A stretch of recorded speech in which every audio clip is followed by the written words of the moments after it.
The state capture report found that contracts between the New Age, Transnet, Eskom and SAA were irregular and wasteful. Now, the report noting that the removal of Themba Maseko as the head of GCIS was one of the earliest acts of state capture. In 2019, you'll recall that he appeared before the Commission of Inquiry into State Capture, where he spoke about his refusal to comply with the Guptas' wishes that he divert the government's entire advertising budget to the New Age newspaper. Well, Maseko, who is now the newly appointed director of the Executive Development Unit at the Wits School of Government, joins us now. Mr. Maseko, congratulations on your latest appointment. Let's talk about what you have heard thus far as a way of reacting to the first installment of the release of the Zondo report. I want to let on specifically, Mr. Maseko, on the outcomes of the January 8 statement. The president going in some detail at that particular rally, stating that the ANC will support the implementation of the recommendations of the Zondo report. But you also then juxtapose that with Mantashe, who is the chairperson of the African National Congress, who says that we shouldn't use this report as a way to basically fight each other. Your assessment here as to you are gaining confidence that this report will be implemented, or you sense some resistance? Xoli, let me start by thanking you for the opportunity and welcoming you back from Polokwane, by the way. I welcome the release of the report. I think that this is what the country has been waiting for. And among those who believe that, in fact, the money that's been spent on the Zondo Commission is being well spent because of the detailed work that the Commission has done. I think that the comments by the President to say the ANC will implement the recommendations is welcome. But the most important thing is that I'm expecting the law enforcement authorities, particularly the NPA, to begin with agency the process of starting the prosecutions of those who are seriously implicated by the report. It's not so much for the ANC to decide whether to implement this or not. It's a recommendation that needs to be implemented. Whether ANC leaders agree or disagree with the recommendations, that's neither here nor there. The recommendations have to be implemented. So I've noted some of the comments by ANC leaders, particularly Mr. Mantashe, but I think that it may be said to be an unfortunate comment, but surely he knows what he was trying to say with his comments. I'll tell you why, Mr. Maseko, the ANC somehow centers around all of these discussions. Someone yesterday making the remark that when the ANC sneezes, the rest of the country catches a cold because it is the party in government, at least the majority party in government.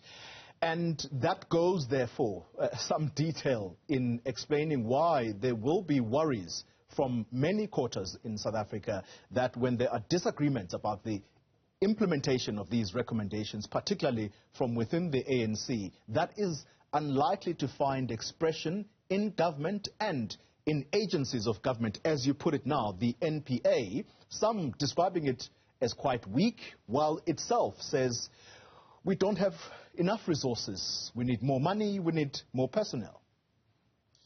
You know, the functioning of the Zondo Commission, particularly the allocation of resources for them to do their work, was a significant step taken by government to make sure that the Zondo Commission does its work. And I think that when the President says he will make sure that the recommendations are implemented, the best he needs to do is to make sure that sufficient resources are allocated to the NPA.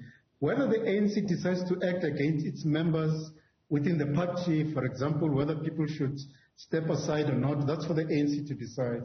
What the country expects is that the law enforcement agencies, especially the NPA here, must be seen to be acting and implementing these recommendations. It's not up to the ANC. It's up to government, and the president in his capacity as head of state is going to have to do everything in his power to make sure that the NPA is given the resources to employ the right kind of people, the right kind of skills, so that we can see prosecutions taking place as soon as possible. Because the money that was stolen during the period of state capture wasn't ANC money, it's the taxpayers' money.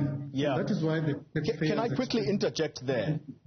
Can I quickly interject and interrupt you there? And I'm sorry for doing that to you, but on the element about the NPA needing to do these investigations or these prosecutions with immediacy, is there confidence from you, from what you have observed thus far? Do you have confidence that the NPA does have what it takes? I think I'm confident that the head of the NPA has her heart in the right place. She wants to implement. What may be an issue here is whether she has the capacity, the right skills for it to be able to implement these recommendations, because it's essential about making sure that people are prosecuted. And for people to be prosecuted, the NPA has a tough job of making sure that they present winnable cases to court. And for them to do that, they will need to acquire skills that can make it possible for them to actually do these prosecutions, because a lot of these cases are very complex cases, but the Zondo Commission has done the basic work. A lot of affidavits are lying in the records of the Zondo Commission, and these need to be taken over by the NPA. But most importantly, the NPA must then take all of those affidavits, the information that was given by people like myself, and convert that into cases, into charges that need to be presented before a court case, because the last thing we want to see is for the NPA to present weak charge sheets in front of a judge who may end up throwing those cases away. And I think that will be the worst possible injustice that can ever be committed. So the NPA's job is to make sure that it prepares for these cases thoroughly. But unfortunately, time is not on their side. The country is not prepared to wait for another 2 or 3 years to see prosecutions. Prosecutions need to happen as a matter of urgency, and they need to be given the resources to make sure that they do this. And that's where the president comes in, to make sure that additional resources are given to the NPA, because in my view, they may have to get or acquire resources from the private sector, get accountants, get skilled advocates to actually lead these cases in front of a court, because most of the people at NPA may not actually have the skills, the right skills to do these prosecutions. So they might have to outsource some of these cases to the private sector. Mr. Maseko, can I ask for your indulgence? We're going to take a quick break, and when we return, I want to ask you at a personal level now. Just a little earlier, I was speaking to Lord Peter Hain in the UK, who has been unrelenting in wanting consequences for what happened. He says people like you should be treated as heroes as opposed to being punished. I want to get your thoughts on whether you worry at all about your safety when others have actually left the country. We continue in a moment. Watching Newsfeed AM, we in conversation with the former CEO of Government Communications, Themba Maseko, who has been since appointed to Wits University as a head of a executive development unit there. Mr. Maseko, thank you very much for staying with us. I want to talk about your personal circumstances, and I want to juxtapose them to those of Ethel Williams, who today sits outside of the country fearing for his life. You have not left the country.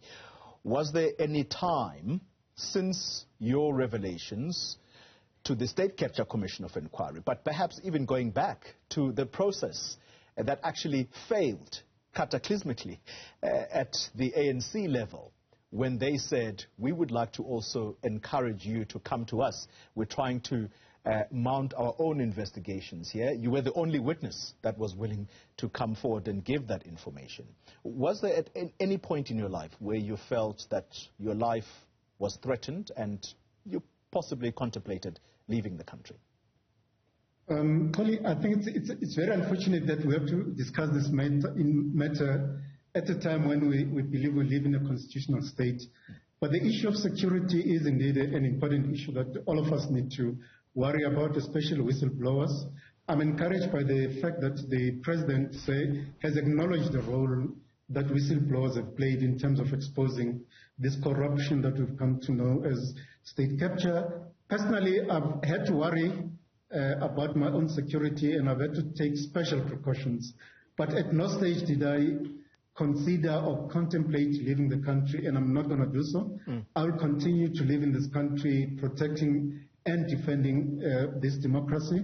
It is the responsibility of not just the state, but of the citizens of this country to defend whistleblowers in whatever form they can. But at a personal level, because we have to worry not just about ourselves, but our families, we've had to take special precautions, making sure that you watch where you go, who you meet, and which routes you take. But at no stage did I consider leaving the country, and I do not intend to do so at any stage in the future. Yeah. Lord Peter Hain, that I referenced just before we went to a break, he says that people like you and Ethel Williams, including many others, you should be treated as heroes of this country for standing up for what was right, and the consequences that should come to those who perpetrated state capture should be also quite swift. In your view, or can I ask simply, is there a particular expectation that you have from the leadership of the current government as led by Cyril Ramaphosa towards whistleblowers? What should be his first step? I think that he has already taken the first step, in my view, an important step where he acknowledges the importance of whistleblowers in our society. Because in the past, when I first exposed what the Guptas and the former President Zuma tried to do in GCIS, the sense I got was that a lot of people, especially within the ruling party, tended to consider people like myself as pariahs or enemies of the state for speaking out against the leader of the ruling party. But I think in him speaking out in support of whistleblowers, that's likely to begin to send a very positive signal to his members of his ruling party, but to society in general, to actually acknowledge and support whistleblowers in whatever form. And this applies to also the private sector, because, I mean, when you become a whistleblower, it becomes impossible to find employment. And that was my experience as a person who blew the whistle. But I think that the fact that he has spoken out in support of whistleblowers is a step in the right direction. And I think it will encourage more and more people to stand up and speak out and expose corruption in whatever form it takes. But there's still a lot of support that needs to be given to whistleblowers. I know quite a number of people who had to lose their homes, who could not take their kids to school. Fortunately, my kids are already out of school. But making a living after speaking out is a challenge that I've experienced over the past decade or so. And a lot of a change of heart needs to be seen on the part of both the public and private sectors to make sure that whistleblowers are supported and they can actually continue making a living. And I think that's a challenge that even the Zondo Commission is beginning to address, to say, how do we make sure that we support emotionally, psychosocially, financially those who have spoken out and as a result have actually lost their sources of income. And I think that's a challenge that still remains and it needs to be tackled head on. I'm also exploring the possibility of setting up a foundation to raise funds to support families of whistleblowers to make sure that their kids don't end up not going to school because their parents did the right thing. And hopefully we'll see more and more South Africans coming out and saying we want to not just support whistleblowers, but we want to be part of a movement of exposing corruption wherever we find it, both in the public and private sectors. So there's still a lot of work to be done. Mr. Maseko, I'm completely out of time, and so I'm going to ask you for a yes or no question. Mr. Mzwanele Manyi, who took over after you left GCIS, The Zondo Commission has said there were those who were facilitators of state capture and there were those who were resistors. And Mr. Manyi has a huge problem with having been labeled a facilitator. Do you agree with the findings of the Zondo Commission report that he was a facilitator? I think Mr. Manyi was a naive facilitator. He did facilitate and he became part of that establishment. And that's why it was no accident that when they ran away, they left their media company in his hands, because he had actually assisted them in building their media empire. Themba Maseko, thank you very much for your time, former CEO of Government Communications.